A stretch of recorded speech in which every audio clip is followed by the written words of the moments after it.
be Saturday. I don't even know what day it is. My little guy has been down and out since Thursday. I took him to the doctor yesterday, and unfortunately, he has the flu. So he has been stuck to my side, and his dad finally came home a little while ago, and I got to take a shower. Feel a little bit human right now. Change my clothes, throw some makeup on, but in him being sick, I ran to the pharmacy yesterday to pick up his prescription of Tamiflu, and I also ran to get some extra vitamins and elderberry syrup and pain reliever, fever reducer for him.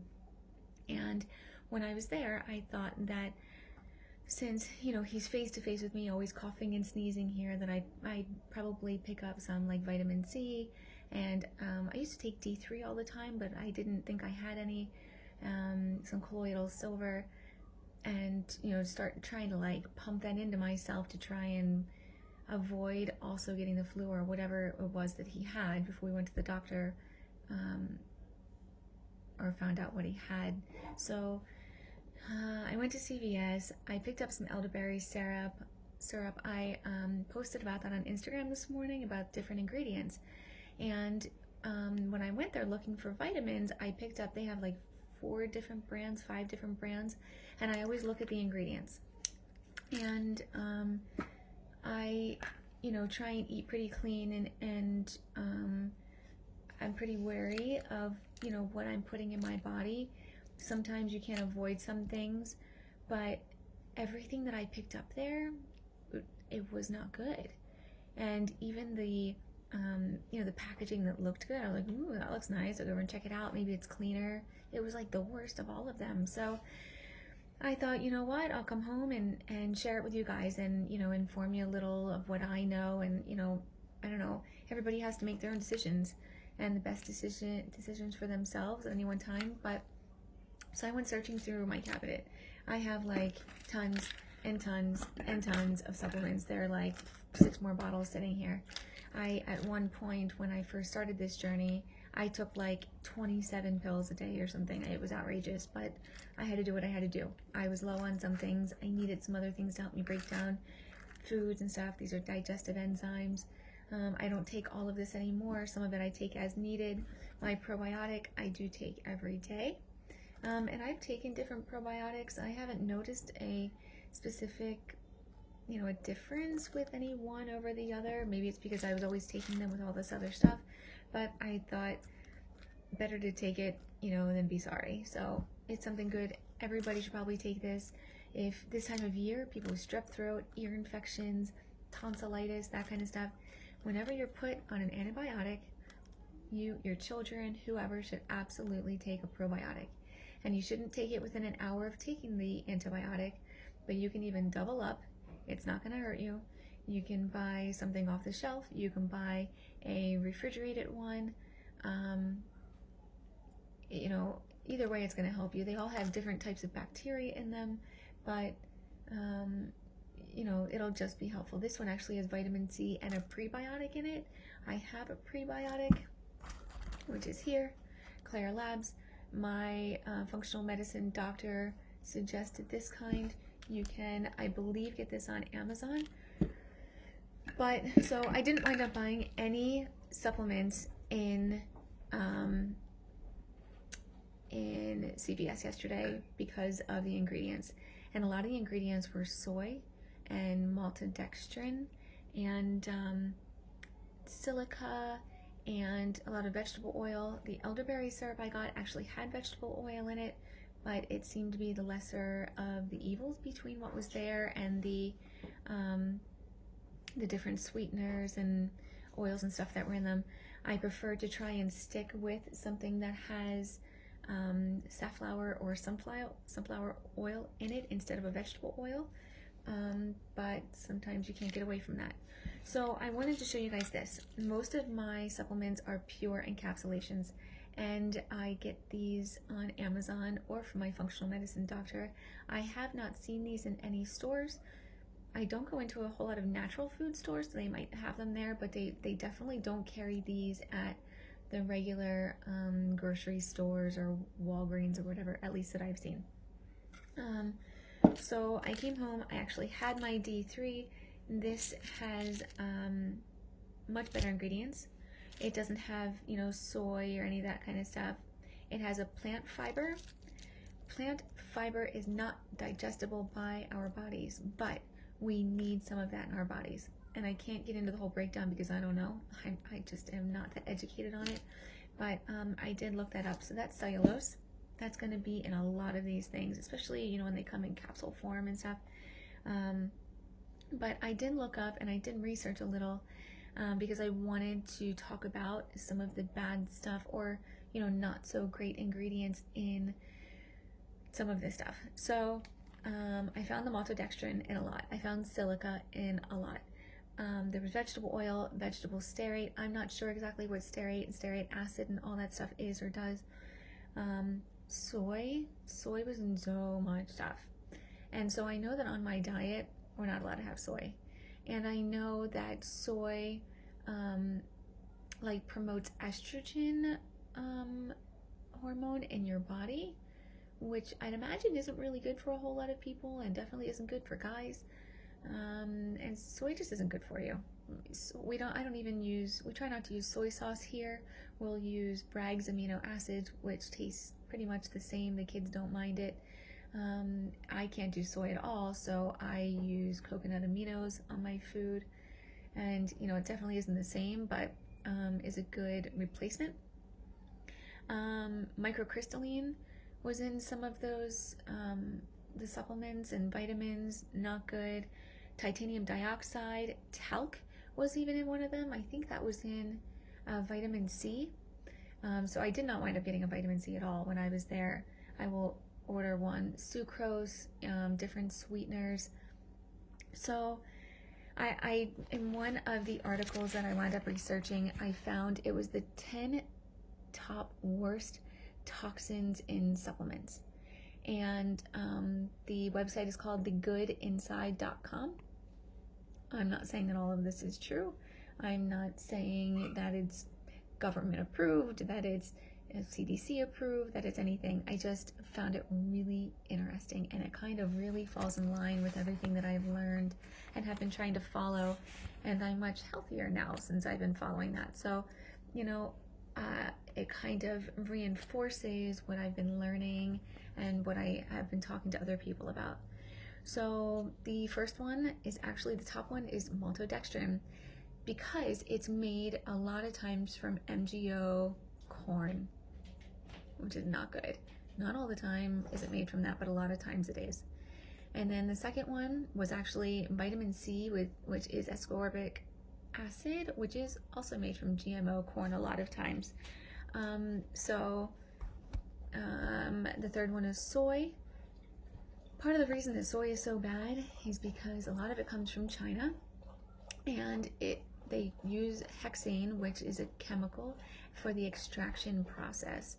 And that chemical is like really flammable and just really bad. So that's for soy protein, not good. Just try and stay away from that as much as possible. Doesn't matter who you are, whether or not you have health issues, nobody should really use that. Number 4 was aluminum. I don't really see aluminum in a whole lot of products that I look at, other than I know like deodorant has metals in it. I still use regular deodorant. I haven't found a natural one that protects me enough. I clean houses for a living, so I need something that really does protect me. I like using an antiperspirant. I know it, you know, kind of contradicts everything that I talk about, but life. So number 5, lead and arsenic.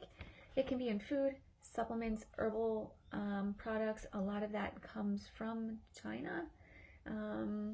So just be wary of that. I'm not sure that everything is always listed on, you know, that has that stuff. Sometimes some of it is hidden, which I'll tell you about one of those in a minute. A lot of inorganic minerals are used in this stuff. And what happens is that in the cheaper products, which some of us just have to buy because we have to be able to take that stuff and have to be able to afford it, the more expensive stuff is really stinking expensive. But a lot of that has iron filling in it with the cheaper products. So just be careful. Try your best to do organic supplements, organic herbs, organic food. Um, you know, I read in this article that calcium sometimes is just ground up seashells, which I found really interesting. Not like just calcium like this, but if there's calcium in something, it could be that. Number 7, carrageenan. I don't know a whole lot about carrageenan, but it said that especially if you have irritable bowel issues, leaky gut issues, like Crohn's and, inflammatory bowel, that kind of stuff, to stay absolutely away from it.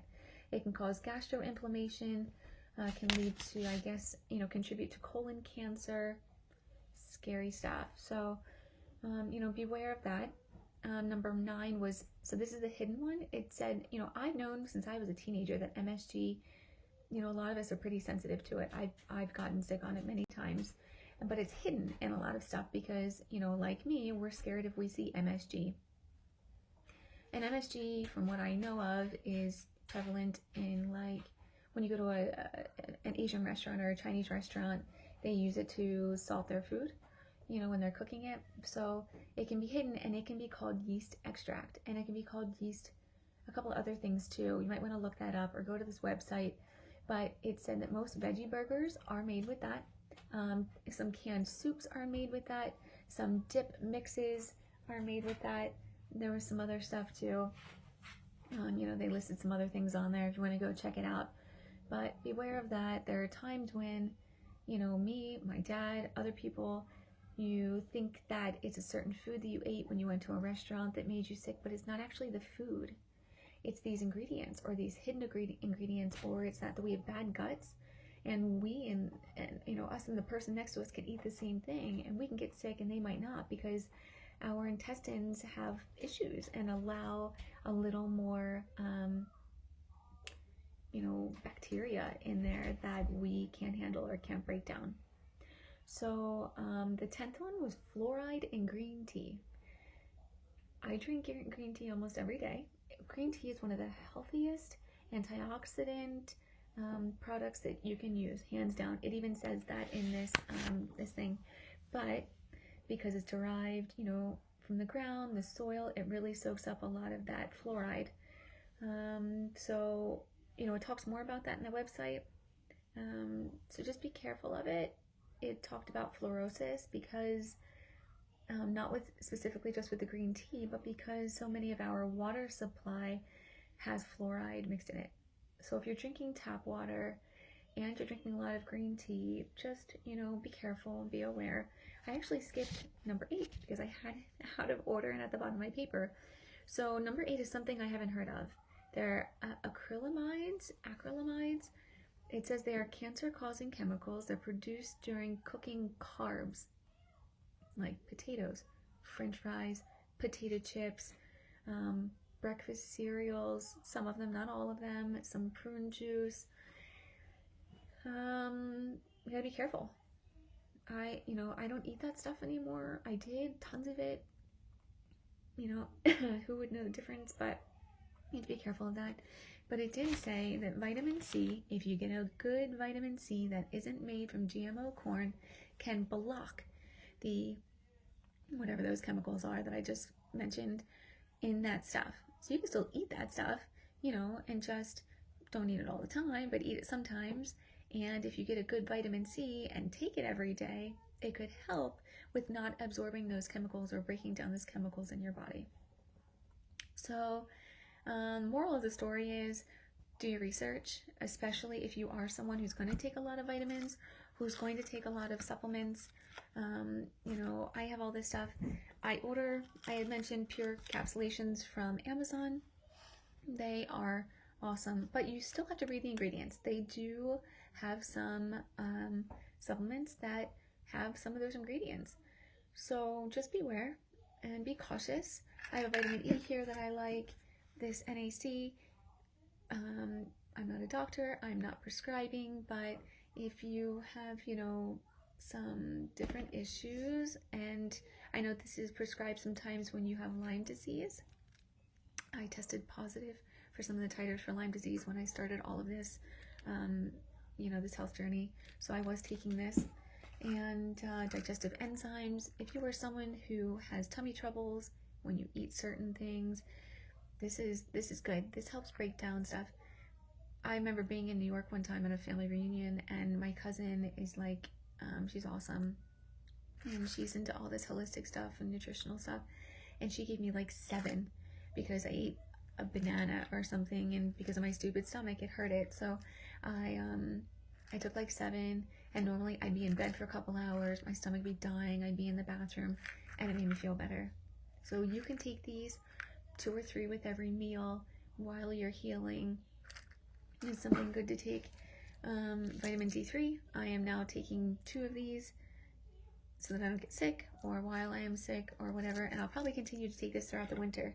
I'm glad that I had it, that I didn't pick up that stuff in CVS yesterday. And I will hop on Amazon, and I'm going to buy some vitamin C. I'm going to find some clean stuff to take. Vitamin E, I said. The probiotic, I said. Garden of Life is another probiotic brand that I use, and I actually use it for Ashton too. It's refrigerated. It's a little more expensive. I think it winds up being like $25 a bottle or something. And I got this at Vitamin Shop, and I think this was $10. It might have been $20. I'm not positive. And then this B12. A lot of times when we have stomach issues, I actually found I had an endoscopy done, and they found that along with my other 700 autoimmune issues, that I have an autoimmune disease in the lining of my stomach, which doesn't always allow me to absorb everything that I need to. So I had to do the vitamin B12 that I could put under my tongue. They have liquid ones, but a lot of those have extra sugar and stuff in them. So I went to Whole Foods once and spent like 30 minutes in the vitamin aisle looking at the ingredients of every single B12. This was the best one that I found. I wound up doing, I think, 10 of these a day or something, but I also had all my levels tested first. So you have to do that. Going to a functional medicine doctor can be very expensive, or natural doctors, holistic doctors. You can order your own labs online. If you are someone who does some research, you find, levels where you're supposed to be at. If you get your levels, your baseline done, see what you're lacking in. You try some of these things out, do your base level again, just make sure you're doing some checking. So I couldn't afford to keep on going back to the functional medicine doctor, so I wound up going to see my internist. My internist retired last year, so I saw like a nurse practitioner or somebody, and she didn't want to test me for this stuff, and she said, you know what, we'll put in a prescription, we'll do the injection of the B12 or whatever, help you with your energy levels. And I was like, I'd rather not just do it. This has been a year on this journey. I've been taking this stuff. I want to make sure that I need it. She was like, oh, and I was like, no. So went and had my labs done again. Come to find out, my thyroid levels have gotten better. So because of pushing, I got tested, found out I didn't need my liothyronine anymore, but continued to take my levothyroxine. But also come to find out, my B12 was exactly where it should have been, and I didn't need those injections. So advocate for yourself. If your doctors and the nurses don't want to send you for things that they don't even have to pay for, it doesn't affect them at all, go find a different doctor. Or order your testing online. Saliva testing, stool testing, those things are awesome. I had cortisol testing done with my saliva. I wound up taking Gaia. This brand right here has an adrenal product, an adrenal support that you can also get on Amazon. And I took that for a long time. If you have yeast or candida problems, there's a candida, I think it's called Candibactrin AR and BR. My functional medicine doctor said to do the AR for 3 weeks. I think you do it 3 times a day for 3 weeks. Finish that bottle, start the BR, same thing, 3 times a day for 3 weeks. And my yeast and sugar and all that stuff, I also stopped eating sugar, but it was much better. And I find that every couple of months I have to do that. It's a detox It doesn't affect your body. It doesn't make you go to the bathroom like crazy. I mean, it does a little, but it's not like you're running for the bathroom. So please message me if you have any questions about this stuff. Again, I'm not an expert, but I've been through a lot. I've taken a lot. I'm always willing to do research, ask questions, make phone calls, send emails. You know, I want to help you. I want you to help me. My one friend commented on one of my videos about this other thing that she's trying through somebody else, and I'm really looking forward to reading about that. So yeah.